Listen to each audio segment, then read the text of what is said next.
What's up, everyone? Courtney Cox here, and hope you're all staying healthy and safe. I'm joined with the McGuire family out of Massachusetts after we received a pretty emotional, touching email from Karen. We're joined now by Karen and 2 out of 3 of her children, Tom and Dan. Guys, thanks so much for taking the time to talk with me. You're welcome. No problem. Thanks for having us.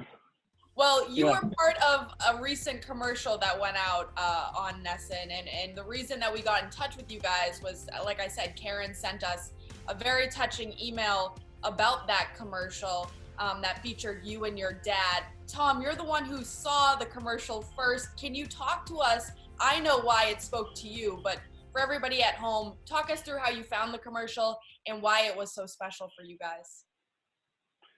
Yeah, absolutely. So I actually wasn't watching at the time, but my friend, one of my best friend's parents were watching a poker tournament, and there was a commercial that they shot to with Tom Karen kind of talking about being prepared for the baseball season to come back. And they kind of just did a snapshot of the fans, and my best friend's mom recognized right away that it was my dad. So they did the video and sent it my way, and my friend shared it with me.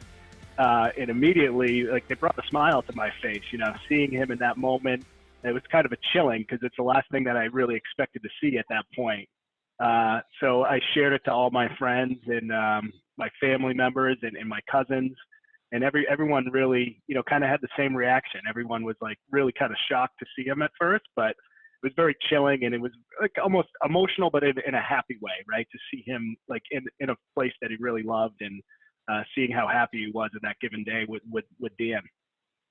Well, that was in 2013. He passed away in 2016. So for you, Karen, getting that video sent to you, that must have been something unexpected and really something, like Tom said, to bring a smile to your face. Definitely, Courtney. The first thing I said, oh my gosh, that's John. And he's healthy. It was just I could think of no other word but joy to see him that way, and to see him in his red Red Sox shirt, which he, as I've said in my email, he was a consummate Boston sports fan, all sports, especially baseball and football. So it was, there's no other word, it was cool. Dan, for you, do you have any special memories from that game? Do you remember that particular game in that moment? Yeah, I do. I remember when Tom sent me that link, I knew right away. It was just the perfect day for weather-wise. Usually my luck, it's either freezing cold or really hot when I go to Fenway, and that was the perfect day. Originally, it was supposed to be an April game, and we went with my dad's younger brother, Peter, and my cousin, David. The game got postponed till sometime in June. Alfredo Estevez pitched. I looked it up. I remember that. I remember my dad going in. He's like, Estevez, he stinks. We're going to lose. We ended up winning, and we left a little early because it started to rain in the end.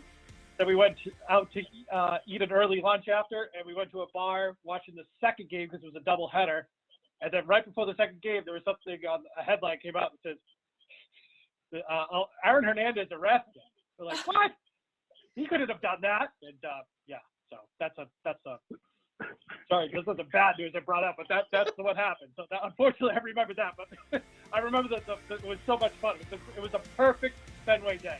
Well, as soon as I saw the email, I knew exactly the moment that you were talking about in the commercial, and it actually sent chills down my spine. So for you guys, obviously suffering a massive loss in 2016, what was John like overall? Oh my God. Well, my dad was just an overall nice guy, right? He really enjoyed just being around others, being around his family, and he was passionate about sports. And, you know, Fenway Park was like his happy place. Every family vacation and growing up, all like our closest memories with our dads revolved around something sport related. As kids, we were always going down. We lived close to Rhode Island. We always went down to the Pawtucket games, and he would know right away, hey, watching Mo Vaughn or Nomar, I'd be like, that guy's going to be a good big leaguer. Keep your eyes on him. You're going to remember this moment. And, you know, even family vacations, we always tried to evolve our family vacations around a baseball game and try to catch the Red Sox road trip. So, you know, overall, I think sports was really just a big part of our lives, not only the fan aspect, but it was just something my dad really enjoyed, and he always liked to use that to kind of talk with friends, and it was always a talking point in conversations, and a lot of our childhood memories are around that. But you know, my dad was just an overall, he always was, you know, in good spirits, a happy guy, very social guy. And I think sports really kind of helped him, put him at ease. It was almost like a little bit of a therapy. It was like his main hobby for sure. After he passed away, I think Tom summed it up. All the sympathy cards I received would mention how he loved to talk, and they would always enjoy seeing him come in the door because it was just, he was just, there's no other word to describe it, a nice guy. Was it safe to say that baseball was his favorite, that Red Sox were his favorite team, or did he love all Boston sports across the board? I think it would be a flip of a coin. I mean, Red Sox and Patriots were number 1 and number 2 for him. And I think you could probably, based on the given day, you could have an argument with him which direction he was going in. There was no better time in his life where in the fall when he could flip back and forth between a Patriots game and a Red Sox game. I must say, Courtney, he had season tickets, and you're much too young to remember this, when the Patriots or the New England, what were they? The Boston Patriots played in Fenway Park. So, and another thing that I can add is that when Bill Parcells was appointed coach of the New England Patriots, he got up from his chair, and we live about 10 minutes from the stadium, says, I'm going down there and buying season tickets because they're going to be good from this moment on. And he was right. Yeah, and I went with him to get the season tickets. Yeah, I remember that. I was about that's right. 13 years old, and I think they were only $600 back then. So it just shows you how things have changed.